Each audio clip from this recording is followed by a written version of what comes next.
तो तुम्हारा स्वागत है विनलैंड सागा की पार्ट 1 में। तो मैं पहले ही क्लियर कर दूं, it is Vinland Saga after anime. So इसलिए हम इसे 100 चैप्टर के बाद से स्टार्ट करेंगे एक्सप्लेन करना, क्योंकि 100 चैप्टर तक एनिमे के 2 सीजन्स में कवर हो चुका है और अब हम आगे की स्टोरी कंटिन्यू करेंगे। इसलिए जो भी ये वीडियो देखने के लिए आया है, you have to watch Vinland Saga both season. और जिसने पहले ये मास्टरपीस एनिमे एक्सपीरियंस कर रखा है, मैं उन्हें आज इसकी मांगा की ब्यूटी दिखाता हूँ। और हाँ, ये ओपिनियन थोड़ा कंट्रोवर्शियल हो सकता है, बट मैं कहना चाहूंगा डेट वैगाबॉन्ड भी मैंने पूरी पढ़ी है, ठीक है। बट अब जब मैंने विनलैंड सागा पूरी पढ़ लिया, तो मैं ये कहना चाहता हूँ दैट मुझे ये ज्यादा पसंद आई है वैगाबॉन्ड से भी। Not in the comparison of art work, उसमें तो वैगाबॉन्ड आगे ही रहेगा, बट द स्टोरी, उसके कैरेक्टर डेवलपमेंट्स और वो हार्ट टचिंग मोमेंट, कहीं ना कहीं विनलैंड सागा ऊपर निकल जाता है उसमें। ऊपर से जो ये एंगेजिंग अपने आप को बना कर रखता है ना, वो भी बहुत तगड़ा है। तुम इससे नजर हटा ही नहीं सकते हो। सो बिना वक्त गवाए जल्दी से इस मास्टरपीस को स्टार्ट करते हैं। और हाँ,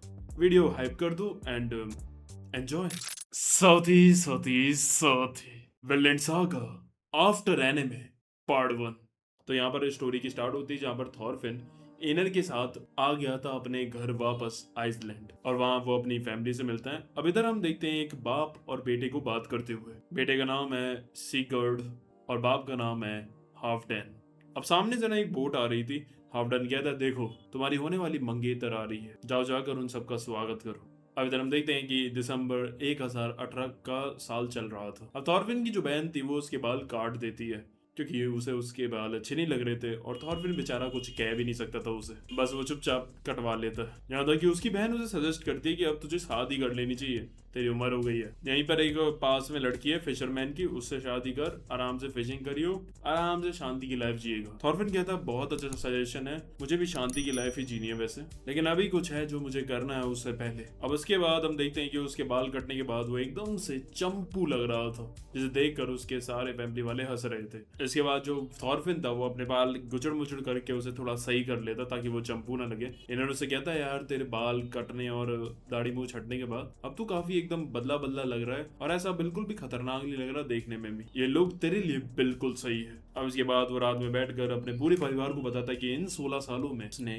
क्या क्या किया। थॉर्स के मरने के बाद वो कैसे रिवेंज में पागल हो गया और उसने कितने सारे लोगों को फिर मारा, लेकिन उसके बाद उसे चीजें समझ में आई और अब वो बदल चुका है। और अब उसका गोल है कि उसे एक ऐसी जगह बनानी है जहाँ कोई लड़ाई कोई जंग ना हो, यानी कि विनलैंड। अब उसकी माँ भी उसका साथ देती है और कहती है, जो तुम्हारा एम है तुम उसे पूरा करो, सन ऑफ थॉर्स। फिर उसकी माँ भी बताती कि मैं और थॉर्स भी दूसरे आइलैंड से भाग कर आ गए थे, क्योंकि हमें शांति की दुनिया जीनी थी, और जो तुम्हारा सपना है थॉरफिन, उससे काफी लोगों की हेल्प भी होगी, so you have to fulfil your purpose. तभी जो आरी था इसका जीजा, वो कहता है, वो तो ठीक है, लेकिन तुम्हारे पास जो तुम्हें विनलैंड बनाना है एक कंट्री, उसके लिए क्या तुम्हारे पास पैसे वगैरह हैं? तुम्हें पता है ना उसमें कई सारा पैसा और सोना लगेगा। थॉरफिन कहता है, वो तो नहीं है यार हम पर, हमने सोचा यहीं किसी से लोन ले लेंगे। वो कहता है, यहाँ आइसलैंड में तो एक ही जना है जो तुम्हें लोन दे सकता है, और वो है हाफडैन। वैसे वो काफी खतरनाक आदमी है, उसे हाफडैन द चेनर भी कहते हैं, एंड मुश्किल ये है कि वो तुम्हें पैसे भी दे। अब मैं यहाँ से ना थोड़ा पास्ट में ले जाया जाता है, जहाँ पर जो लीव था, लीव तो पता ही होगा तुम्हें, जो थॉर्स का दोस्त भी था, इसी आइसलैंड पे रहता था, और वही थॉरफिन को अभी वापस लेकर भी आया। तो लीव जा रहा था अपने समुद्र में कहीं पर, तभी उन्हें दिखता है अपनी बोट पर एक बैग जो कि अपने आप चल रहा था। फिर वो देखते हैं तो वो एक बच्ची थी और उसका नाम था गुडरेड। वो कहती है, लीव तुमने मुझसे झूठ बोला था, तुमने कहा था कि तुम मेरे को अपने साथ ले जाओगे अपनी शिप पर सेलिंग कराने, अब तुम मुझे नहीं ले गए, तो इसलिए मैं चुपचाप आ गई इसमें बैठकर। लीव कहता है, मैंने कहा था कि जब तुम बड़ी हो जाओगी तब मैं तुम्हें ले जाऊंगा, अभी नहीं। वो कहती है, झूठ, जब मैं बड़ी हो जाऊंगी तो मेरी तो शादी हो जाएगी और उसके बाद फिर मुझे घर में बंद कर दिया जाएगा। मम्मी भी मुझे यही कहती है कि आदमी का काम है सेलिंग करना शिप पर जाकर, और औरतों का काम है घर पर रहकर उसकी सुरक्षा करना, लेकिन मुझे नहीं मजा आता ये घर पर रहकर उसकी रखवाली करूं, मुझे मजा आता है शिप पर जाकर सेलिंग करूं और पूरी दुनिया की सैर करूं। अब लीव पर कोई चारा नहीं था, उसे दोबारा जाना पड़ता है गुडरीड के आइलैंड उसे वापस छोड़ने। अब प्रेजेंट टाइम में हम देते हैं जहाँ यहाँ सिगुड जो था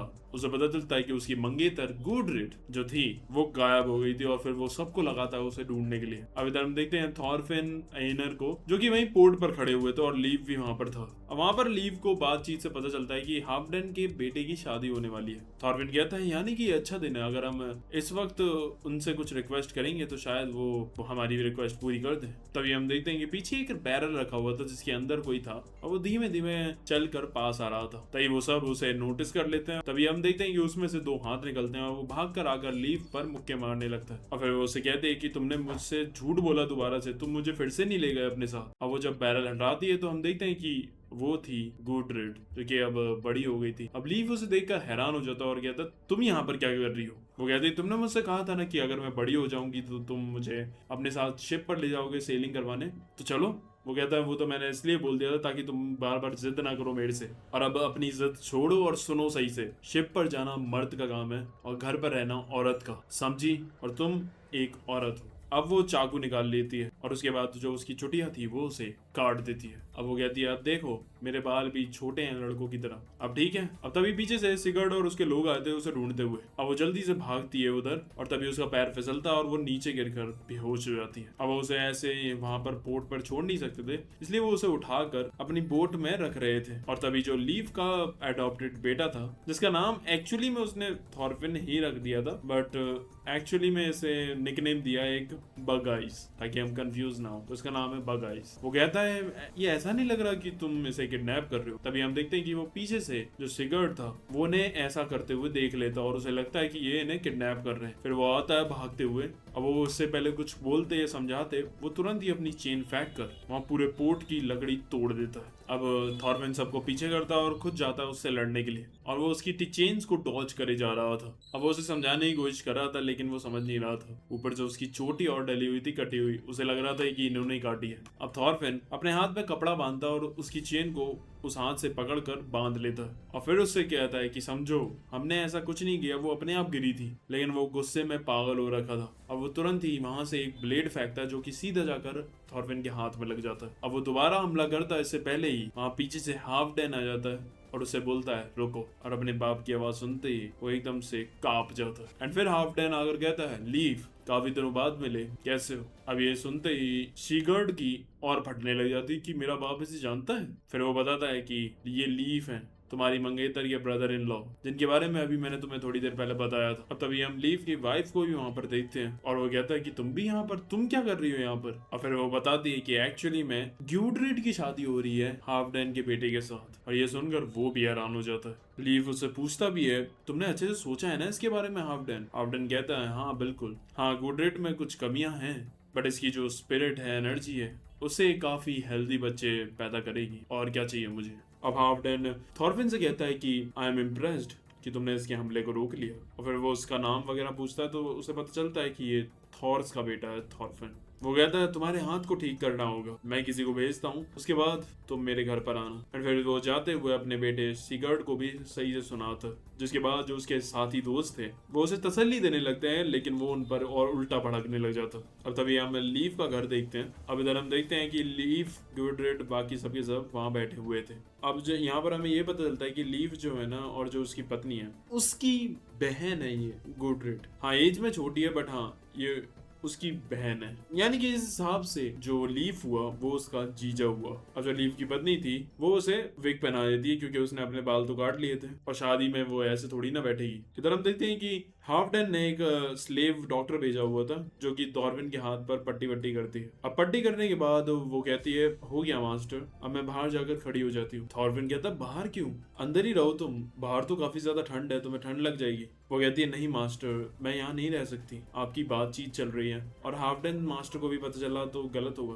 वो कहता है हाफडैन से मैं बात कर लूंगा, प्लीज तुम यहीं रहो, मुझे पता है कि एक स्लेव बनकर कैसा लगता है, अभी कुछ टाइम तक मैं भी स्लेव ही था। अब उसकी बात सुनकर वो बंदी काफी ज्यादा उससे इम्प्रेस हो जाती है और तभी हम देखते हैं कि वहां आता है सीगर्ड उन्हें ले जाने हाफडैन के पास। इधर हम देखते हैं कि हाफडैन अपने कमरे में बैठा हुआ था अपनी कुर्सी पर और साइड में रखा चेस खेल रहा था। यहाँ उसकी बीवी भी खड़ी थी जिससे वो बातचीत कर रहा था कुछ, और उसकी जो बीवी थी ना वो काफी मजाकिया टाइप की बंदी थी, वो उसके साथ मजाक बुजुक भी करती रहती थी। वो उसे कहता है कि गुडरेड अब हमारी बहू बनने वाली है, इसलिए तुम्हारा हक बनता है कि तुम उसे खाना वगैरह और घर का काम सिखाओ। अब उसे बाहर बुलाया जाता है एंड देन फिर वो बाहर जाता है। अब बाहर ना एक बंदा था जिसे उसने लोन दिया था। अब वो बंदा उसके पैसे तो वापस कर ही नहीं रहा था, बल्कि जब उसने अपने आदमी को भेजा कि उसके पैसे वापस लाने के लिए, तो उसने उसके आदमी पर भी हमला किया। हार्डन कहता है, देखो हमारी जो डील हुई थी उसी हिसाब से मैंने तुम्हें पैसे दिए थे, और वो डील पूरी फेयर एंड स्क्वायर थी, कोई भी गलती नहीं थी। लेकिन अब तुम ये क्या ड्रामे कर रहे हो? लेकिन उसके बाद भी फिर भी वो बदतमीजी से उससे बोलने लगता है। अब हार्डन को गुस्सा आता है और वो एक सेकंड में अपनी चेन निकाल कर उसकी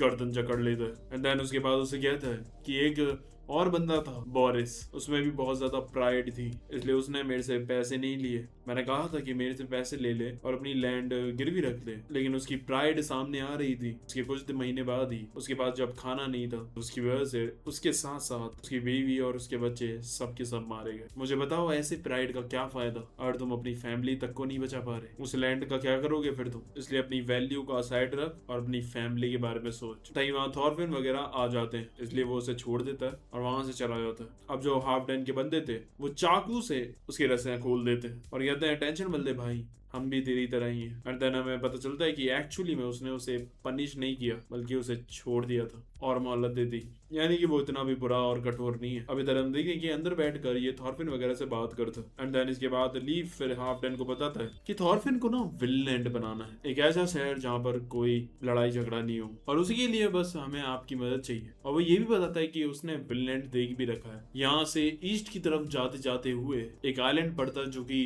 पूरा ईस्ट के एंड में ही है, और वो काफी दूर है, तो इसलिए वो एक अलग कॉन्टिनेंट जैसा ही लगता है। और उस जगह में काफी हाई फर्टाइल लैंड है, जो शिप भी हम वहां पर लेकर जाएंगे वो काफी दुगना तिगना गुना हमें कॉटन बना कर देंगी, और उससे हमें काफी ज्यादा गुना प्रॉफिट मिलेगा। तो हार्डन पूछता है, अच्छा तुम में से किसी को पता भी है फार्मिंग कैसे करते हैं? एनर बोलता है, मुझे पता है, मैंने काफी साल तक फार्मिंग करी है, यहाँ तक कि थॉरफिन ने भी मेरे साथ काफी साल तक फार्मिंग करी है, हम दोनों को काफी एक्सपीरियंस है। सिर्फ कुछ टूल्स और हॉर्स से हम पूरे फॉरेस्ट को फील्ड बना सकते हैं। थॉरविन कहता है, बस हमें कुछ सप्लाईज चाहिए और कुछ 100 लोग चाहिए उनका खाना वगैरह सिर्फ 1 साल के लिए, और उन सबको कैरी करके ले जाने के लिए बोट्स। हाफडन कहता है, वो तो ठीक है, लेकिन इतना अफोर्ड करने के लिए तो मेरे पास भी इतना पैसा नहीं है, और क्या गारंटी है कि अगर मैंने तुम्हारे में इन्वेस्ट किया तो मुझे प्रॉफिट मिलेगा? तो पता नहीं होगा, बट जिस विनलैंड पर जाने की तुम बात कर रहे हो उसे कई सालों पहले हत्याने के लिए लीव का भाई भी गया था, थॉरवेल्ड, इसी मकसद से, लेकिन वहां वो मारा गया। वहां कुछ बीस्ट की आर्मी रहती है जिन्होंने उसके पूरे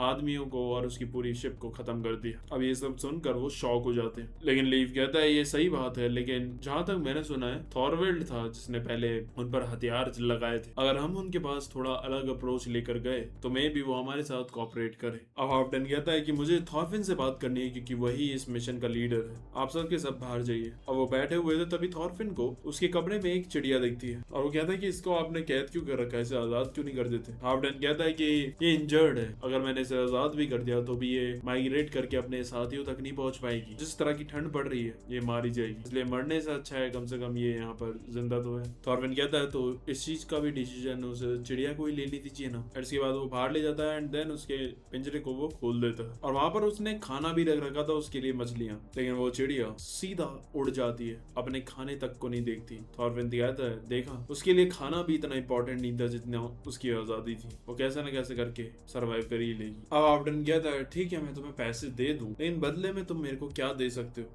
कुछ गिरवी तो रखना पड़ेगा। थॉरविन कहता है, मेरे पास तो कुछ भी नहीं है, all I have is my life.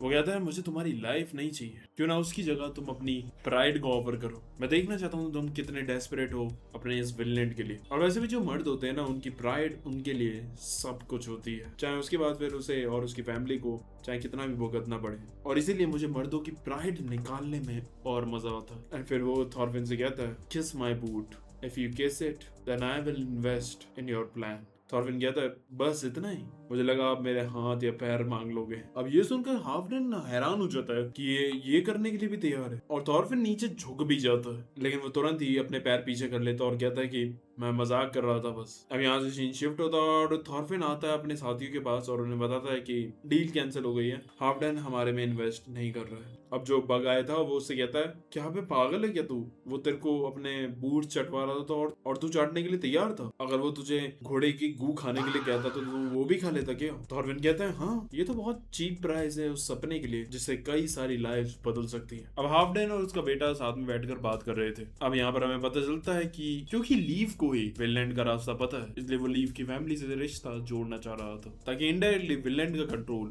उसके पास ही रहे। और एक तरह से वो थॉरफिन को रोकना भी चाह रहा था विनलैंड जाने से, अपनी पीसफुल सोसाइटी बनाने से। क्योंकि हाफडेन का क्या है ना कि वो थोड़ा लॉजिकल आदमी है और उसके हिसाब से जो ये थॉरफिन सोच रहा है कि ये पीसफुल सोसाइटी बनाएगा, ये काफी अनलॉजिकल थिंग है, ऐसा हो ही नहीं सकता। इसलिए तो उसने उसे पैसे भी नहीं दिए क्योंकि उसे लग रहा था कि ये बेकार की डील है, इसमें इन्वेस्ट करने का कोई फायदा नहीं, कुछ नहीं होने वाला। But Halfdan also respect Thorfinn, that's why वो अपनी फौज को नहीं भेज रहा सीधा उसे रोकने के लिए। और इसका प्रूफ हमें आगे दिखाया भी जाता है। हम देखते हैं कि हाफडेन ने अपनी बेटी की शादी में लीव को इनवाइट करा था और उसके आने की खुशी में भी उसने उसे 24 नॉरवेल हॉर्न्स दिए थे। नॉरवेल एक एक्वेटिक एनिमल होता है जो कि यहीं आइसलैंड में पाया जाता है और उसके सर पर ऐसा हॉर्न होता है। अब लीव कहता है कि ये जो हॉर्न्स हैं इनके हमें बहुत पैसे मिल सकते हैं, लेकिन वो यहाँ नहीं, हमें ग्रीस में मिलेंगे, जो क्या है कि यहाँ से बहुत दूर है। वो कहता है थॉरफिन एक तरह से हाफडेन तुम्हें टेस्ट करना चाह रहा है कि तुम कितना डेस्परेट हो विनलैंड बनाने के लिए। अब दूसरी तरफ हमें फिर से पास्ट में दिखाया जाता है जब ग्यूडर छोटी थी। वो अपने मम्मी पापा के साथ एक आइलैंड पर रहती थी। वहाँ बढ़िया, वहाँ पर हरियाली थी, शांति थी, वहाँ पर वो शीप घुमाते थे बढ़िया से अपने। एक दिन वहाँ पर आता है लीव और जब वो लीव से मिलती है तो लीव फिर उसे अपनी कहानियां बताता है कि वो यहाँ गया था, वहां गया था, और फिर वो उसे रेत पर मैप भी बनाकर दिखाता है कि वो कहाँ कहाँ पर होते हुए गया है। अब जो गूडरेड थी ना, उसके लिए पूरा वर्ल्ड ये आइलैंड ही था कि वो इसके बाहर कभी गई नहीं थी। लेकिन जब वो उसकी कहानियां सुनती है कि ये दुनिया कितनी ज्यादा बड़ी है तो वो काफी क्यूरियस हो जाती है और जानने के लिए, और वो खुद देखना चाहती थी अपनी आंखों से, और इसीलिए फिर उसके ऊपर सेलिंग का भूत चढ़ जाता है। प्रेजेंट टाइम में आते हैं तो वहां पर एक औरत खींच कर चाटा लगाती है गूडरेड के। फिर वो उसे कहती है तुम्हें बोलने की तमीज नहीं है, तुम्हें खाने की तमीज नहीं है, ऐसा बनोगी तुम सिगर्ड की बीवी। अब पता है ये कौन है? ये है लीव की बेटी और सिगर्ड की पहली पत्नी। यस, उसकी ऑलरेडी शादी हो चुकी है और ये उसकी पहली बीवी है। और एक तरह से ये गूडरेड की ना मौसी हुई क्योंकि ये उसकी बहन की बेटी है ना। बट गूडरेड इससे काफी छोटी है और कुछ नहीं। और बस वो उसका मजाक उड़ाकर फिर वहां से चली जाती है। वैसे मानना पड़ेगा इसमें ना हमारे इंडियन सीरियल से भी ज्यादा कॉम्प्लेक्स है रिलेशनशिप। अब इधर हम देखते हैं कि जो लीव था वो उसे बताता है थॉरफिन को कि क्यों ये जो हॉर्न्स हैं ये इतने महंगे बिकते हैं ग्रीस में। क्या है कि ना ग्रीस में ना यूनिकॉर्न्स को ना काफी मिथिकल, ऐसा भगवान जैसा माना जाता है। और यूनिकॉर्न वही होते हैं एक हॉर्स जिसके ऊपर एक सींग होता है। सो जो ये सींग है ना हमारे पास, ये यूनिकॉर्न के सींग जैसे ही जैसा लगता है और इसीलिए वहां पर ये सींग की भी काफी ज्यादा वैल्यू है और इसीलिए वहां पर हमें इससे काफी ज्यादा सोना मिल सकता है, जैसे तुम अपना विनलैंड का सपना पूरा कर सकते हो। इनर तुरंत ही कहता है चलो चलते हैं ग्रीस, लेकिन फिर लीव बताता है कि ग्रीस एक्चुअली में बहुत ज्यादा दूर है, वो विनलैंड के तो बिल्कुल ही उल्टी डायरेक्शन में। हमें नॉर्वे, डेनमार्क, स्वीडन, यहाँ तक पूरा रशिया पार करना पड़ेगा तब हम पहुंचेंगे ग्रीस, जिसमें हमें वहां तक सिर्फ पहुंचने में ही लग जाएगा लगभग 1 साल। अब बीच में हमें कई तरह के लोग मिल सकते हैं, कई लड़ाकू, कई सारे पायरेट्स, तो कुछ कह नहीं सकते कि हम जिंदा भी बचेंगे कि नहीं। बट देन उनके पास कोई और रास्ता भी नहीं था, इसलिए थॉरफिन हाँ कर देता है और फिर वो चेस करते हैं ग्रीस जाने के लिए। तभी हम देखते हैं कि वहां आ जाती है गूडरेड और उनकी बातें सुन लेती है। लीव तुरंत ही कहता है देख भाई, मैं तेरे को अपने साथ नहीं ले जा सकता। वो कहती है मुझे पता है मैं एक औरत हूँ, मेरा काम है घर का ख्याल रखना, इसलिए मैं शिप पर नहीं जा सकती। और ये सब बड़बड़ाते हुए वो जाकर सो जाती है सीधा। और अगले दिन हम देखते हैं जो लीव था वो अपने शिप को तैयार कर रहा था जाने के लिए और वो अपने बेटे को बताता है कि 2 दिन बाद वो निकल रहे हैं ग्रीस के लिए और अब वो 2 साल के लगभग बाद ही आएंगे वापस। वो कहता है फिर पापा मैं भी आपके साथ चलूंगा। वो कहता है कि नहीं, तुम्हें यहाँ पर रहना होगा, कोई एक बंदा तो होना चाहिए ना जिसे शिप चलानी आती हो, यहाँ पर तुम्हें भी तो सामान इधर उधर करना पड़ेगा और घर का भी तो ख्याल रखना है। अब इधर जब थॉरफिन ने सामान रखना था बोट में, तभी वो देखता है तो नीचे वहाँ गूडरेड छुपी हुई थी और फिर वो वहां से उठकर जाने लगती है। फिर वो लीव से कहती है तुम ना सिर्फ मुझे एक टेस्ट दो करने के लिए, मैं तुम्हें साबित कर दूंगी कि मैं एक सेलर बनने के लिए पूरी तैयार हूँ। लीव कहता ठीक है। वो मोटी रस्सियां दिख रही हैं, वो अभी समुद्र में भीग कर आई हैं, उनका वजन काफी ज्यादा है, अगर तुमने उसे उठा लिया तो तुम सेलर बनने के लिए बिल्कुल पक्की हो जाओगी। वो जाती है, उसे लग रहा था कि ये नहीं उठा पाएगी, वो एक्चुअली में बहुत भारी थी, लेकिन वो बंदी जैसे तैसे उसे उठा लेती है और कहती है देखा, अब मुझे सच बताना लीव, अगर मैं एक लड़का होती तो मैं सेलर बनने के लिए बिल्कुल फिट होती ना।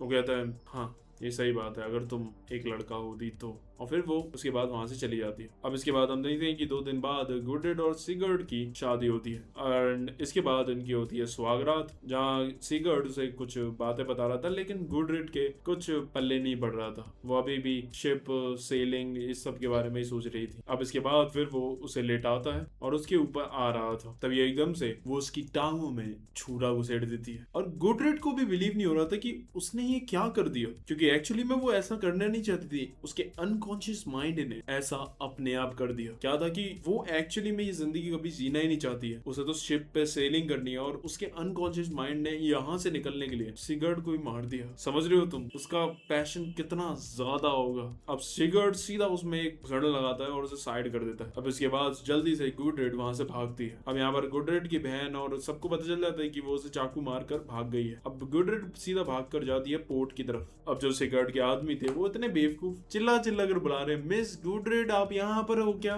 सिगर्ड पीछे से आता है और एक चाटा लगाता है और कहता है, साले उसने मुझे स्टैब करा है, तू ऐसे उसे प्यार से बुलाएगा तो वो आ जाएगी। तभी हम यहाँ पर देखते हैं कि थॉरफिन और बाकी सब के सब वहां से निकल रहे थे ग्रीस के लिए। तो गुडरिड वहां आ जाती है बैरल में लुढ़कते हुए और जो थॉरफिन था वो नोटिस कर लेता है उसे। फिर वो सब उसे देखकर हैरान हो जाते हैं। लीव कहता है, तुम यहाँ पर क्या कर रही हो? फिर वो बताती है कि मैंने सिगर्ड को स्टैब कर दिया और मैंने वो जानबूझ के नहीं किया, मेरी बॉडी ने खुद रिएक्ट कर दिया, मुझे नहीं पता वो कैसे हुआ, अब मैं वापस भी नहीं जा सकती हूँ। और फिर वो रोने लगती है और कहते हैं कि मेरी बहन ने भी मेरे लिए जो भी चीजें की उसकी मैं आभारी हूँ, लेकिन मुझे उससे भी कभी खुशी नहीं मिली। मुझे सेलिंग करनी है, मुझे पूरी दुनिया घूमनी है, बस यही मेरा सपना है। मैंने चूज नहीं किया था कि मुझे औरत ही बनना है, क्या मैं अपने हिसाब से जिंदगी भी नहीं जी सकती हूँ? अब थॉरफिन ये सारी बातें सुनकर कहता है, यू कैन, और उन सबसे कहता है कि हम गुडरिड को भी अपने साथ ले जा रहे हैं, कि अब वापस तो ये जा ही नहीं सकती है। लीव कहता है, बहुत खून बहेगा। थॉरफिन कहता है, खून बह चुका है। फिर वो उसे कहता है कि हम ऐसी ट्रिप पर जा रहे हैं जहाँ हमें भी नहीं पता कि हम वापस जिंदा लौटेंगे कि नहीं,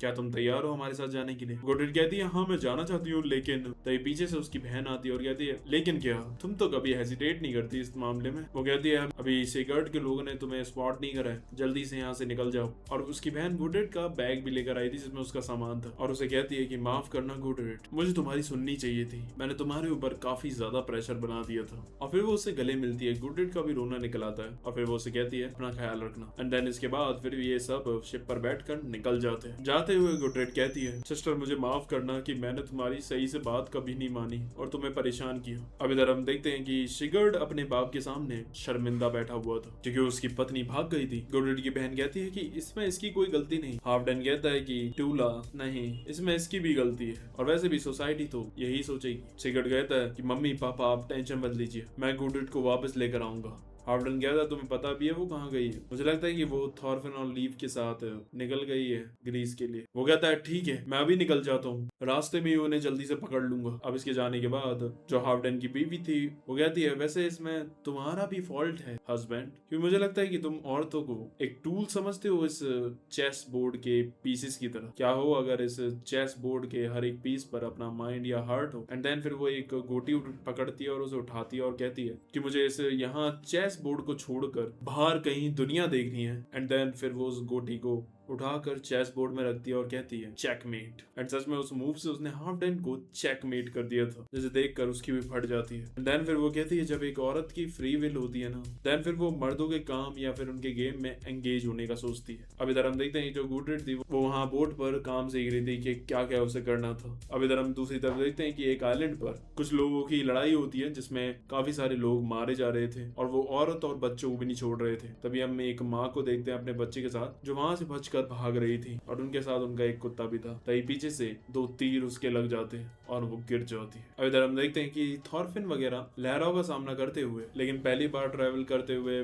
गुडरिड को सी सिकनेस हो जाती है और फिर उसे उल्टी होने लगती है। एंड करीब अब 6 दिन के ट्रैवल के बाद उन्हें जमीन दिखती है और वो आइलैंड था फेरो आइलैंड। वहाँ वो सब उतरते हैं। लीव वहाँ पर पहले भी आ चुका था तो वो वहाँ के लोगों को जानता था। फिर वो जाता है उनके लोगों के साथ ही, थोड़ा रात में रुकता है उनके घर पर ही, खाना वाना खाता है। उसके बाद रात में थॉरफिन और एनर बाहर खड़े हुए थे। थॉरफिन बताता है कि इसी आइलैंड पर मैंने अपने पापा को पहली बार तलवार से लड़ते हुए देखा था। यहाँ मुझे एक बात समझ में आई कि मेरे पापा लड़ाई के सख्त खिलाफ थे, लेकिन उसके बाद भी वो तलवार को अपने साथ ही रखते थे हमेशा, क्योंकि उन्हें पता था कि कभी भी इसका इस्तेमाल करना पड़ सकता है। क्या मैं सच में वो कर पाऊंगा जो मेरे पापा भी नहीं कर पाए। एनर कहता है बिल्कुल तुम कर पाओगे, तुमने किंग कनूट को भी बिना लड़े बैटल में हरा दिया था यार, और याद रखना मैं हमेशा तुम्हारे साथ हूँ इसमें। अब देखते हैं ये फिर से निकलते हैं समुद्र में एंड फिर एक आगे जाकर 2 दिन बाद एक आइलैंड पर पहुंचते हैं जिसका नाम था शेटलैंड आइलैंड। अब वहां पहुंचते ही उन्हें वहां पर लाशें पड़ी मिलती हैं। ये वही आइलैंड था जिस पर अभी थोड़े देर पहले लड़ाई शड़ाई हुई थी। अब थॉरविन आगे बढ़ता है ये देखने के लिए कि कोई सर्वाइवर तो नहीं बचा यहाँ। अब इधर हम देखते हैं दूसरी तरफ जो सीगर्ड था वो पहुंच जाता है वो पहले वाले आइलैंड पर जहाँ पर लीफ रुका था। वो वहाँ के लोगों से जाकर पूछता है कि लीफ यहाँ पर आए थे क्या। वो बताते हैं कि हाँ 2 दिन पहले ही तो वो यहाँ से निकले,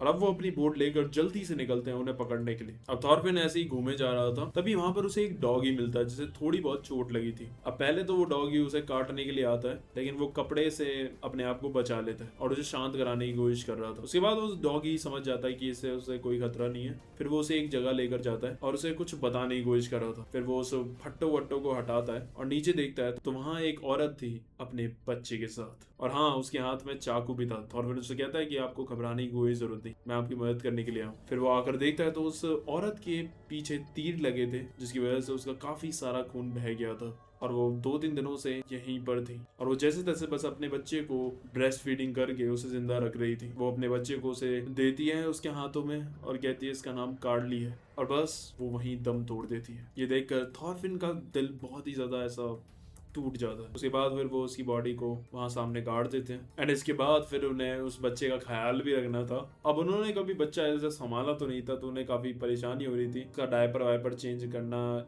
ये वो वगैरह। एंड यहाँ तक कि थॉरफिन कहता है कि इसे खिलाने के लिए हमारे पास कुछ नहीं है, तो वो गुडरिड से कहता है कि तुम इसे दूध पिला दो। वो कहती है मैं कैसे कर दूं। वो कहता है भाई तेरे पास ही तो है, हमारे पास थोड़ी ना है। वो कहती है पागल है क्या, जब तक हम प्रेग्नेंट नहीं होते तब तक मिल्क प्रोड्यूस नहीं होता है। वो कहता है अच्छा ऐसा भी है क्या। उसके बाद वो जैसे तैसे वहां पर बकरी वगैरह का दूध वूध अरेंज करते हैं उसे बनाने के लिए, और उसके बाद फिर वो हाँ उसके फॉस्टर पेरेंट्स को ढूंढते हैं जो इस बच्चे को अडॉप्ट कर सके, जो भी इसके रिलेटिव में हो। अब वहां पूछते पूछते पहुंच जाते हैं सीधा एक घर पर क्योंकि इसके बच्चे के रिलेशन में ही थे, लेकिन वो बंदे सीधा दरवाजा बंद कर देते हैं और इसे लेने से मना कर देते हैं। वो कहते हैं कि यहाँ पर 2 क्लैन्स की वॉर हुई थी जिसमें इनके क्लैन के लोग सब के सब मारे गए। अगर इन्हें पता चला कि मैंने इनके क्लैन के बच्चे को रख रखा तो वो मुझे नहीं छोड़ेंगे, वो मेरे परिवार को भी खत्म कर देंगे, मैं ये रिस्क नहीं ले सकता। अब वो फिर समुद्र के किनारे आ जाते हैं और फिर वो सोचते हैं कि अब देखते हैं किसी और को ढूंढेंगे इसके लिए, और वहां पर बढ़िया सा आग वाग लगा के खाना वाना बनाते हैं, बढ़िया खाते हैं।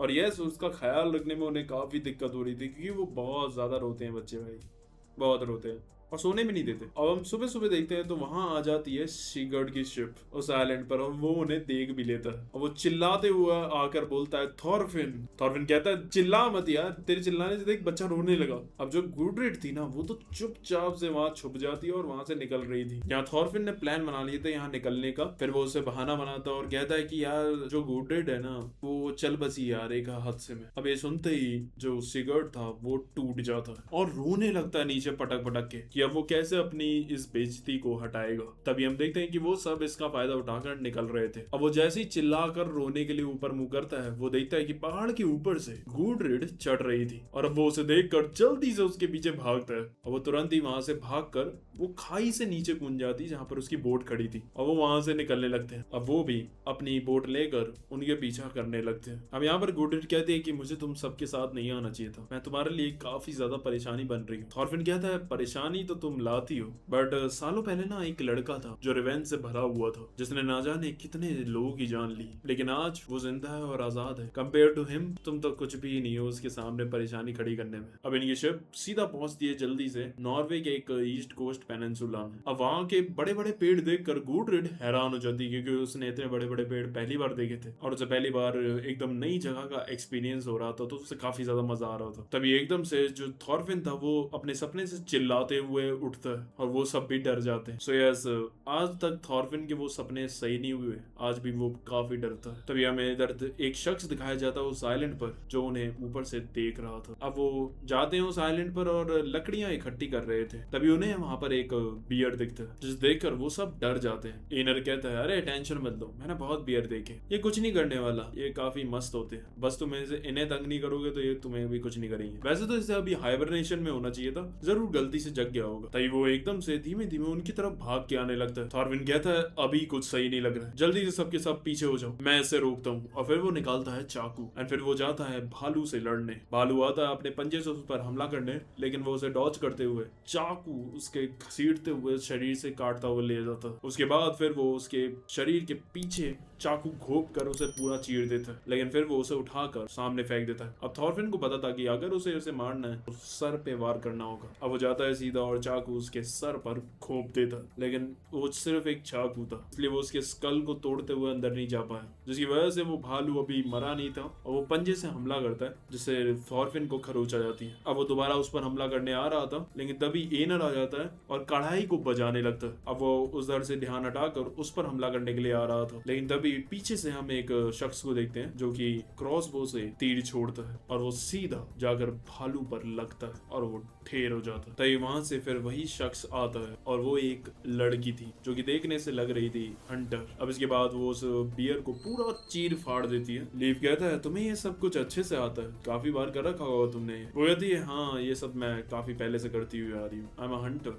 तभी वो देखती है थॉरफिन को और कहती है तुम्हारा नाम थॉरफिन है ना। मैं हैरान हो गई, मैंने पहली बार किसी बंदे को देखा जो चाकू से एक भालू को ढेर करने वाला था। तुमने काफी पहले बैटल वगैरह लड़ रखी होंगी। वो कहता है कि हाँ मुझे बैटल्स का एक्सपीरियंस है, लेकिन अब नहीं, अब मैं सिर्फ एक ट्रैवलिंग ट्रेडर हूँ, वो सब मैंने छोड़ दिया। वो बताती है कि मेरा नाम है हिल्ड, डॉटर ऑफ रैंकफील्ड। थॉरफिन कहता है thank you healed for saving मी। अब इसके बाद उसने बियर को पूरा काट दिया था, तो वो सब बढ़िया बियर का मीट बनाकर खाते और वो सब के सबको काफी ज्यादा स्वादिष्ट भी लग रहा था। हिल्ड कहती है कि मैंने पहली बार देखा है कि कोई लड़की सेलर है। गुडरिट कहती है कि मैंने भी पहली बार देखा है कि कोई लड़की हंटर है। वो कहती है ये मेरी चॉइस नहीं थी, मेरे हालातों ने मुझे ऐसा बनाया। क्या था कि 8 साल पहले मेरी मम्मी पापा बहन सबको मार दिया गया। एक दिन वाइकिंग की आर्मी का अटैक हुआ था मेरे विलेज पर, जिसके लीडर का नाम था आस्कलेड। मेरे पापा और मैं जैसे तैसे जंगल में निकल गए थे, लेकिन तभी एक 14-15 साल का लड़का आया उन्हीं की आर्मी से, जिसके हाथ में 2 डैगर थे और उसने मेरे पापा को मार दिया। क्यों थॉरफिन, याद आया? अब वहां सब कहते हैं कि ये क्या कह रही हो तुम, थॉरफिन नहीं हो सकता वो, तुम उसे गलत समझ रही हो। लेकिन तभी हम थॉरफिन का मुंह देखकर, उसका वो डर, उसकी घबराहट देखकर बता सकते थे कि वो लड़की बिल्कुल सही कह रही है। थॉरफिन कहता है सही कहा, मैंने ही तुम्हारे पापा को मारा था, मुझे याद आ गया तुम कौन हो। कहती है मुझे लगा नहीं था कि तुम ऐसे सरेंडर कर दोगे। एंड फिर वो खड़ी होकर भगवान को थैंक यू करती है कि आपने मुझे आज तक जिंदा रखा कि मैं इससे मिल पाऊं। एंड फिर वो अपना क्रॉस बो उठाकर उसकी तरफ कर देती है और शूट कर देती है। लेकिन तभी जो एनर था वो कढ़ाई बीच में ले आता है और तुरंत ही जाकर थॉरफिन को कवर कर लेता है। अब थॉरफिन मना कर रहा था कि पीछे हट जाओ एनर, वरना वो तुम्हें शूट कर देगी, लेकिन एनर नहीं मान रहा था। हिल्ड कहती है सबके सब साइड हो जाओ, जो भी बीच में आया उसके तीर आर पार हो जाएगा। गुडरिट कहती है थॉरफिन को तुम गलत समझ रही हो, अब वो ऐसा नहीं है, वो बिल्कुल चेंज हो चुका है। वो कहती है चेंज हो गया तो उससे मैं क्या करूं, जो उसने मेरे पापा को मारा वो मैं भूल जाऊं क्या, इससे मेरे पापा नहीं वापस आने वाले। एनर कहता है ये हम पर शूट नहीं करेगी, अगर इसने मेरे पर शूट किया तो इसे दूसरा तीर लगाने में काफी टाइम लगेगा और तब तक ये सारे लोग तुम्हें दबोच लेंगे। अब वो कहती है ये बोतल देख रहे हो, ये एक एंटीडोट है, अभी जो तुमने वो बियर खाया ना, मैंने उसमें जहर मिला दिया था, उसका असर अभी चालू नहीं हुआ होगा, लेकिन धीमे धीमे चालू होगा और यही एंटीडोट से तुम बच सकते हो। मुझे पता था कि ऐसी कोई सिचुएशन जरूर आएगी, इसलिए मैं तैयार थी। अब इसके बाद वो फिर से वापस जाने लगती है जंगल की तरफ और वो कहकर जाती है कि थॉरफिन अगर ये एंटीडोट लेकर अपने दोस्तों की जान बचाना चाहते हो तो अकेले आना, वरना सब के सब मारे जाएंगे। अब उसके जाने के बाद फिर वो सब खड़े होते हैं। अब बगाई जो था वो तो पगला जाता है, वो कहता है यार ये बंदी पागल थी क्या, जहर मिला दिया, मैं साला 4 कटोरे खा गया वो। अब थॉरफिन जो था वो कहता है कि मुझे जाना ही होगा उसके पास, मैं सबको मरने नहीं दे सकता। वो कार्ली को फिर एनर को देता है और वहां से निकलता है। अब वो जंगल के बीच पहुंचता है और कहता है हिल्ड क्या तुम मुझे सुन पा रही हो, देखो मुझे पता है कि जो गलती मैंने की है उसे माफ नहीं किया जा सकता, बट मैं अपने इस पाप का पश्चाताप जरूर करूंगा, लेकिन मैं अभी बस अभी नहीं मर सकता, उससे पहले मुझे अपना बस काम करना है। मुझे पता है कि ये काफी सेल्फिश डिसीजन है, लेकिन क्या तुम मुझे थोड़े दिन की मोहलत दे सकती हो ताकि मैं अपने पाप का पश्चाताप कर सकूं। तभी पीछे से एक तीर आता है जिसे वो टॉर्च कर देता है एकदम से। अब वो तुरंत ही वहां भागता हुआ जाता है उस तीर की डायरेक्शन में, लेकिन वो वहां पर देखता है तो वहां पर एक सिर्फ क्रॉसबो लगा हुआ था, यानी कि एक ट्रैप था। तभी दूसरी साइड से एक तीर आता है जो उसके लग जाता है और उसे घायल कर देता है। अब इधर हम देखते हैं एनर को जो कि लीव से कहता है कि यार देखो मुझे लगता है कि जो ये अपनी हिल्ड है ये काफी अच्छी लड़की है, बस अभी रिवेंज के मारे वो अंधी हो चुकी है, मुझे लगता है कि ये किसी इनोसेंट बंदों की तो जान नहीं लेगी, और इसलिए मुझे लगता है कि इसने हमारे खाने में जहर नहीं मिलाया था, ये सिर्फ हमें डराने के लिए ऐसा कह रही थी ताकि थॉरफिन को बुला सके। इसके बाद वो कार्ली को लीव को देकर जाता है और वहां से चला जाता है थॉरफिन की मदद करने। अब इधर हम देखते हैं बगाई को, जो कि एक्टिंग कर रहा था जैसे उसे सच में उस जहर का असर होने लगा। तभी जो लीव था वो भी फिर एनर के साथ जा रहा था थॉरफिन की मदद के लिए, और फिर जो गुडरिड थी वो भी उसके साथ आती है और ये कार्ली का ख्याल रखने के लिए बगाई के पास छोड़ जाते हैं। अब इधर हम देखते हैं थॉरफिन को, जिसको हाथ में चोट लग गई थी तो वो पट्टी वगैरह बांध लेता है। अब वो आगे को चलता है तभी वहां पर उसे लकड़ी के पास इल्यूजन दिखता है जिसमें उसे वही सारे लोगों के गोश्त दिख रहे थे जिन्हें भी उसने मारा था। अब हिल्ड वहां आगे बैठी हुई थी और सोच रही थी कि अगर इसे पश्चाताप ही करना है तो मैं इसे तभी माफ करूंगी जब ये मेरे माता पिता जिनको भी इसे मारा है उन सबको जिंदा वापस लेकर आए। अगर ऐसा नहीं कर पाया तो मैं इसे मारूंगी, साफ सीधी बात है। तो यहाँ पर साफ साफ पता चल रहा था कि हिल्ड ने एकदम डिसाइड कर लिया कि वो इसे मार कर ही रहेगी। अब इधर से हमें हिल्ड का पास दिखाया जाता है। हम देखते हैं कि जो हिल्ड का बाप था उसके पास एक मशीन थी जिससे वो बोट बना रहा था और काफी आसानी से उससे बोट बन जा रही थी। तभी उस मशीन में कुछ दिक्कत आती है हीट वगैरह की, तो उसके बाद फिर वो जाता है अपने घर हिल्ड से मिलने। हम देखते हैं कि हिल्ड जो थी वो काफी इंटेलिजेंट थी और उसका दिमाग काफी इनोवेटिव आइडियाज से चलता था और वो कारपेंटर भी काफी तगड़ी थी। इतनी छोटी एज में ही उसने वो वाली मशीन भी बनाई थी इनकी बोट वाली। फिर वो उसका बाप उसे लेकर जाता है वो मशीन सही करवाने के लिए। वो जाती है और देखती है कि क्या दिक्कत है। वो बताती है कि ये ना बार बार हीट ज्यादा पकड़ रही है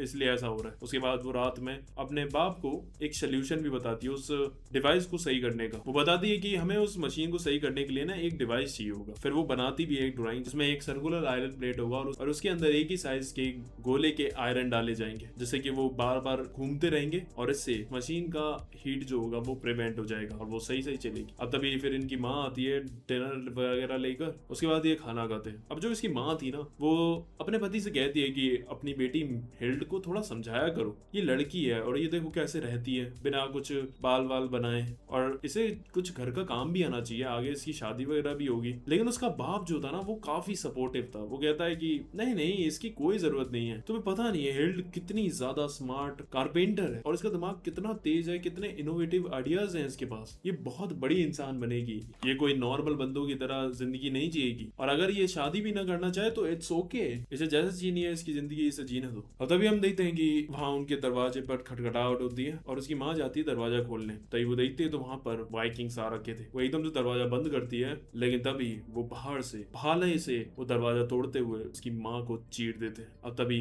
वो अंदर आ जाते हैं। अब जो उसका बाप था वो अपना हथौड़ा उठाता है और अपनी दोनों बच्चियों को कहता है यहाँ से भागने को और फिर वो उन सोल्जर्स पर हमला करता है। इधर हम देखते हैं कि आस्कलार्ड बाहर खड़ा हुआ था और उसके आदमी उसे आकर बताते हैं कि रैंकफेल तो भाग गया। वो कहता है क्या बात कर रहे हो, तुमसे वो पकड़ा नहीं गया एक आदमी, उसके मारने की तो पैसे मिलेंगे, जाओ जल्दी जाकर उसे ढूंढो। अब इधर हम देखते हैं सिर्फ हिल्ड बची हुई थी, उसकी बहन भी मारी गई थी और वो जैसे तैसे जंगल में आ गई थी बचकर। तभी वहाँ सोल्जर्स भी आ रहे थे। तभी हम देखते हैं कि वहाँ पीछे से एक शख्स आकर उसका मुंह पकड़ता है। हम देखते हैं कि वो उसका बाप ही था और वो काफी ज्यादा घायल था। फिर वो उसे अपने साथ पीछे ले जाता है। फिर वो उसे गले लगाता है और उससे कहता है हिल्ड सुनो मेरी बात, इस सब के बाद जो तुमने ये एक्सपीरियंस करा है इसके बाद तुम्हें बहुत गुस्सा आएगा, तुम्हें बहुत नफरत होगी इन सब से और तुम रिवेंज के लिए पागल भी हो जाओगी, लेकिन याद रखना फॉरगिवनेस इज योर सेलिब्रेशन। मुझे पता है ये करना बहुत मुश्किल है बट यू आर स्मार्ट, तुम जरूर कर लोगी। तभी हम देखते हैं कि वहां पर आ जाता है थॉरफिन और कहता है सो यू आर रैंकफेल। अब वो अपनी बेटी को बचाने के लिए उससे कहता है तुम जाओ यहाँ से और खुद जाता है थॉरफिन से लड़ने। वो सोचता है ये तो बच्चा है, अगर मैं इसे रास्ते से हटा दूं तो फिर मैं अपनी बेटी को लेकर यहाँ से भाग सकता हूँ। अब वो आता है हमला करने, लेकिन थॉरफिन तो तुम्हें पता ही है कैसे लड़ता था। वो आता है उसके हमले को डॉज करता है और सीधे अपना खंजर उसकी गर्दन में घुसेड़ देता है और उसे मार देता है। अब हिल्ड उससे पूछती है कि तुमने मेरे पापा को क्यों मारा, क्या उन्होंने कुछ गलत काम करा था, क्या मेरी फैमिली में ने तुम्हारा कुछ बिगाड़ा था। थॉरफिन कहता है यहाँ से निकल जाओ, मुझे तुम में वैसे भी इंटरेस्ट नहीं, ये मेरा टारगेट था इसलिए मैंने इसे मारा। वो कहती है पर मेरे पापा ने कुछ नहीं किया था, फिर क्यों उनके साथ ऐसा हुआ। थॉरफिन कहता है ये दुनिया का दस्तूर है, दिस इज कॉल्ड हंट। जो स्ट्रांग होते हैं वो वीक लोगों को हंट करते हैं और ऐसी दुनिया चलती है। अगर तुम्हें किसी चीज का हेट करना है तो अपनी कमजोरी को करो। I am the hunter and you are the one who will hunted. अब तभी उसके वहां पर कुछ लोग आ जाते हैं। वो उससे बोलता है जल्दी से यहाँ से निकल जाओ वरना ये तुम्हें छोड़ेंगे नहीं। अब वो सुन ही नहीं रही थी उसकी बात। फिर वो जाता उसके चाटा लगाता है, तब वो होश में आती है और उसे भगाता है वहां से। लेकिन उसके आदमी अभी भी उसके पीछे लगे हुए थे। अब वो ऐसी जंगल में भाग रही थी और तभी तुरंत उसका पैर फिसलता है और वो खाई में जाकर नीचे गिरती है। पहले उसका सर पहाड़ पर लगता है और फिर वो जाकर सीधे नदी में गिर जाती है और भाव के साथ वहां से निकल जाती है। हम देखते हैं जब वो बेहोश थी तो उसके दिमाग में सिर्फ थॉरफिन का ही चेहरा था और उसे बस उससे बदला लेना था, वो उसे माफ नहीं कर सकती थी। अब तभी जब वो उसे होश आता है तो वो देखती है कि वो एक टेंट में थी और उसे पट्टी वट्टी हो रखी थी उसके पैर पर, हाथ पर और आंख पर, जहाँ पर अभी उसके निशान बन जाता है। वो बाहर आकर देखती है तो वहां उसे एक शख्स दिखता है जिसने उसकी जान बचाई थी और वो एक हंटर था। अब वो इसके बाद फिर वो अपने बारे में सब कुछ बताती है कि कैसे वो यहाँ तक पहुंची। तभी वो देखती है कि वहां पर एक भालू की खाल लटका रखी थी उसने। वो पूछती है कि आपने इस भालू को मारा है? वो कहता है हाँ, मैं एक हंटर हूँ। वो तुरंत ही बोलती है कि क्या आप मुझे हंटिंग सिखाओगे? वैसे ही मेरे पास अब कुछ नहीं है, ना ही मेरा कोई और है, और मुझे स्ट्रांग भी बनना है अपने आप को प्रोटेक्ट करने के लिए। आप जो भी बोलोगे मैं वो करूंगी, जस्ट प्लीज टीच मी। अब इसके बाद फिर वो उसकी ट्रेनिंग चालू कर देता है। पहले तो वो पहाड़ों में उसे भगवाता है जिसमें उसकी हवा टाइट हो जाती है, लेकिन इससे ही पहले स्टेमिना बढ़ेगा। फिर वो जो भी मरे हुए वहां पर जानवर थे उनकी बॉडी देखकर बताना, एनालाइज करना कि वो कब कितने टाइम पर मरे होंगे और उनका मीट खाना सही रहेगा कि नहीं, और कैसे जानवरों के पैरों के निशान का पीछा करते हैं और पता लगाते हैं कि कौन सा जानवर कहाँ पर है और कितना बड़ा है, कितना खूंखार है।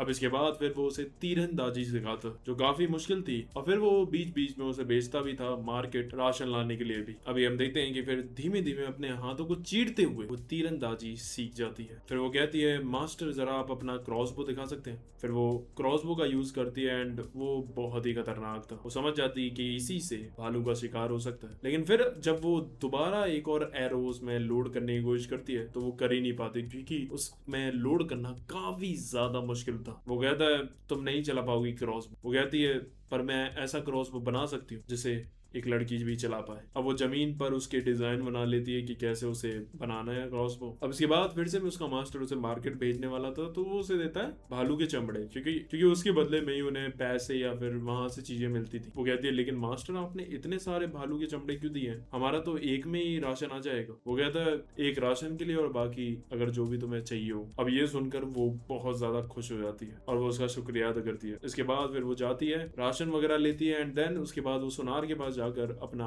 क्रॉसबो का जो उसने डिजाइन बनाए थे, जो भी उसे चाहिए थे, वो उससे वो बनवा लेती है। एंड देन यहाँ पर आकर फिर उसे लकड़ी का काम तो आता ही था तो वो लकड़ी से पूरा क्रॉसबो बनाती है। बाकी जो भी लोहे की चीजें उसे लगानी थी वो लगा लेती है एंड उसने ऐसा क्रॉसबो बना लिया था जिसे वो आराम से रीलोड कर सकती थी। अब इधर हम देखते हैं कि ये दोनों जाते हैं अब हंट करने के लिए साथ में। इसका मास्टर जो था वो पंजे के निशान देखकर ही बता देता है कि ये तो भालू है जो कि लगभग 5 साल का होगा और अभी ज्यादा दूर नहीं गया होगा। वो ये देखकर चौंक जाती है और कहती है मास्टर जैसे आप ये सिर्फ ऐसा देख कर ही पता लगा ले तो, सूंघ कर ही पता लगा ले तो मुझे नहीं लगता कि मैं कभी इतना परफेक्ट हो पाऊंगी। वो कहता है ये तो कुछ भी नहीं, अभी तो मेरी सूंघने और देखने की ताकत कमजोर हो गई है क्योंकि मैं बूढ़ा हो गया हूँ और हो भी सकता है कि इन भालू का शिकार करते हुए एक दिन मैं इनका भी शिकार बन जाऊंगा और हो सकता है आज ही वो दिन हो। वो कहती है कम ऑन मास्टर, मजाक मत कीजिए। फिर वो आगे बढ़ता और कहता है हेल्ड, तुम्हारे दिल के अंदर जो एंगर है, जो नफरत है, वो तुम्हारी आंखों और कानों को ढक रहा है, इसलिए तुम इतनी ज्यादा अच्छे से एनालाइज नहीं कर पा रही हो। इसलिए तो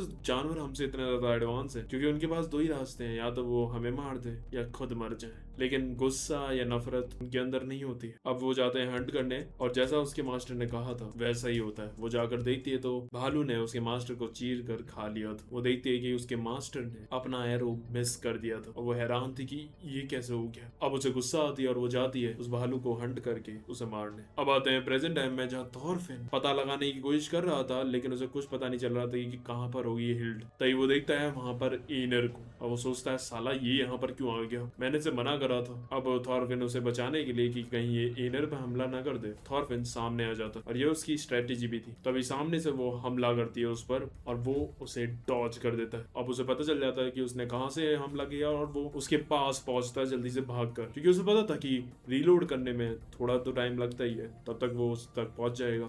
लेकिन हिल्ड एक कदम आगे थी, उसने ऐसा क्रॉसबो बना लिया था जिसमें रीलोडिंग के लिए टाइम नहीं लगता, वो सिर्फ खट करती है, घुमाती है एंड रीलोड हो जाता है और बस थॉरफिन फंस जाता है और वो उसके पैरों में एक तीर गाड़ देती। अब उसके बाद भी थॉरफिन उसे रोकने के लिए आता है लेकिन वो खट करके रीलोड करके दूसरे पैर में भी 2 और तीर और मार देती और उसे बिल्कुल बैठा देती है। एंड यस, यहाँ पर उसने थॉरफिन को हरा दिया था। अब हिल्ड उसका ही डायलॉग मारती है, दिस इज हंट, जो वीक है स्ट्रॉन्ग के हाथों वो मारा जाएगा। I am the hunter and you are the hunted. ये लाइन कहने के लिए मैं कब से तरस रही थी तुम्हें अंदाजा भी नहीं है। अब तभी वो उसे मारती, तभी एनर वहां पर आकर उसे बोलता है रुक जाओ। अब तभी हम देखते हैं कि थॉरफिन के साथ साथ में गोश्त भी दिख रहे थे जिन्हें उसने मारा था और वो उसे ऐसे नीचे दबाए जा रहे थे। तभी लीफ और बाकी सब भी वहां आ जाते। अब थॉरफिन वहां पर मना कर रहा था कि प्लीज तुम सब पीछे हो जाओ, लेकिन एनर मान नहीं रहा था। वो कहता प्लीज इसे छोड़ दो। अब गुडरिड भी उसे समझाने की कोशिश करते कि थॉरफिन अब बदल चुका है पूरा, देखो उसने इस बच्चे को भी बचाया और उसे आज भी उन सब लोगों को मारने का रिग्रेट है, यहाँ तक कि वो तो सही से सो भी नहीं पाता है, उसे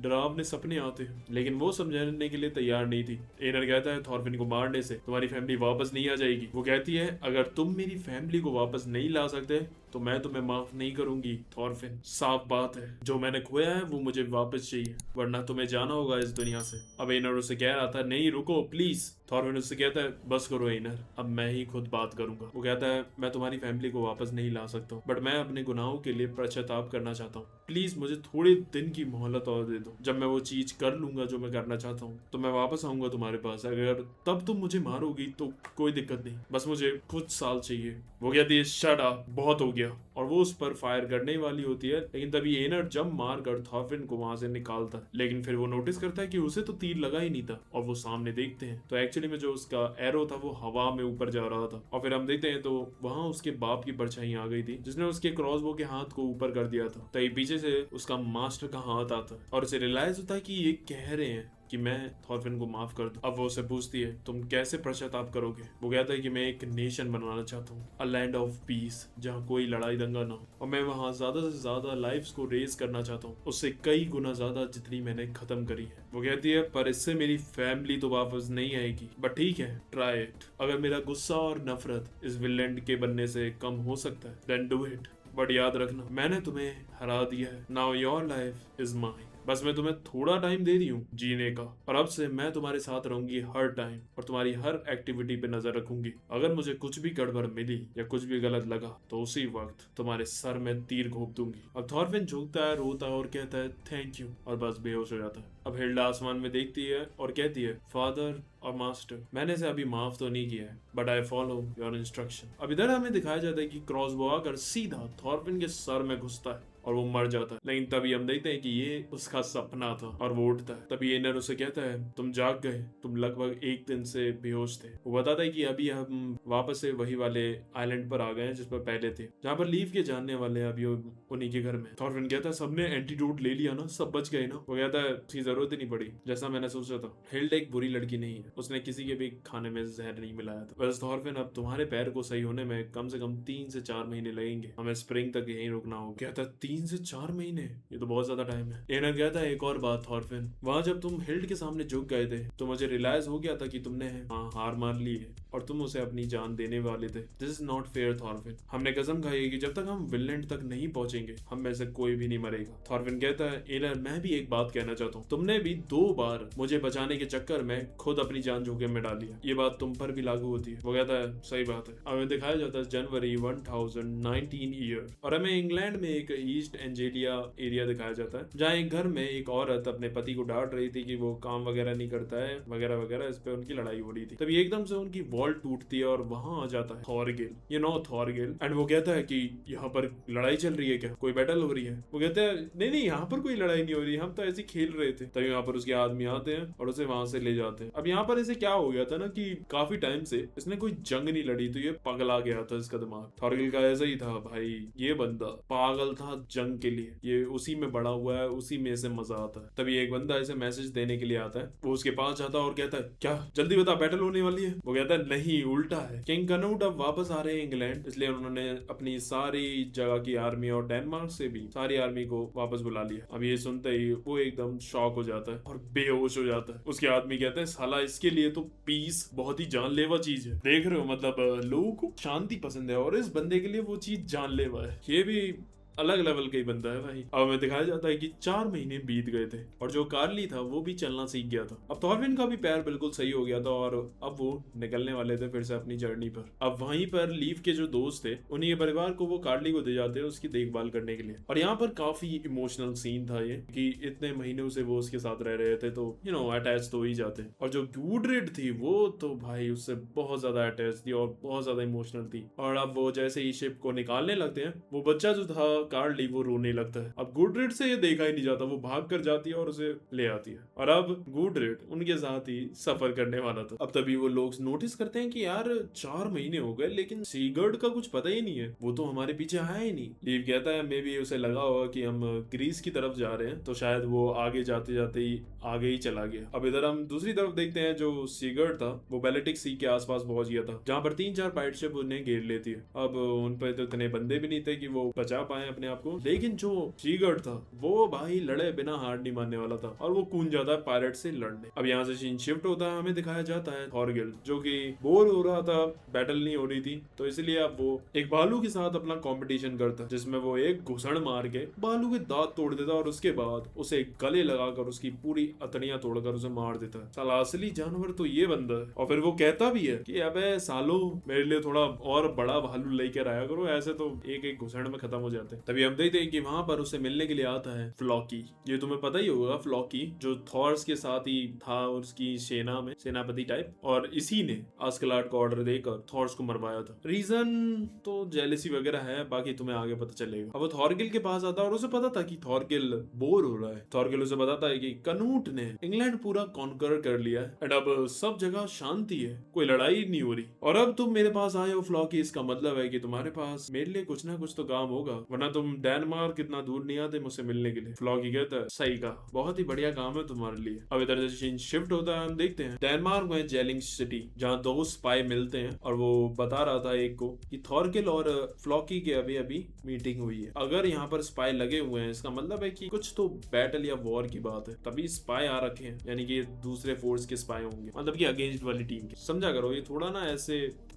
पॉलिटिकली चीजें थोड़ा ऐसे दिखाई गई है इसमें। विनलैंड सागा इज कॉम्प्लेक्स क्योंकि उसमें पॉलिटिकली चीजें ऐसी ही दिखाई जाती है कि स्पाई है तो ये समझ जाओ कि दूसरी टीम के बंदों से किसी की लड़ाई हो रही है, इन दोनों ने हाथ मिलाया और फ्लॉकी की बैटल होगी किसी से, इधर हम देखते हैं जो थॉरफिन और बाकी सब थे वो भी वहीं आ जाते हैं और वो आइसलैंड से सी पैंट्स लाए थे यहाँ पर मार्केट में बेचने के लिए। अब लीव जो था वो उन सबको एक एक सी पैंट पकड़ा देता और उन्हें बताता है कि तुम्हें कैसे कैसे यहाँ पर ट्रेडिंग करनी है, ज्यादा वादा दाम मत बोलना, कम भी मत बोल देना, सही से होशियारी से करना और लुट के मत आना। अब वो सब जाते हैं, तभी उसे सामने जोमविंग के सोल्जर्स देख जाते हैं, वही फ्लॉकी के सोल्जर्स जो वहां पर घूम रहे होंगे। फ्लॉकी वही है ना। अब जैसे ही थॉरफिन उन्हें देखता है वो गुडरिड के पीछे छुपने लग जाता है क्योंकि उसे पता था कि ये जानते ही होंगे उसे और उसे अब कोई दिक्कत नहीं लेनी भाई इन लोगों से। अब इधर हम देखते हैं कि मार्केट में ही, उसी मार्केट में सीगर्ड और उसके सारे साथियों को उन पायरेट्स ने बेच दिया था किसी को एज अ स्लेव कि अब इन्हें वो बेचें स्लेव की तरह। अगर विनलैंड सागा देखा है तो तुम्हें पता ही है कि ऐसे ही ये बिकते हैं स्लेव्स। और जो सीगर्ड था ना वो तो भाई उसका तो पूरा नाम वाम सब पूरा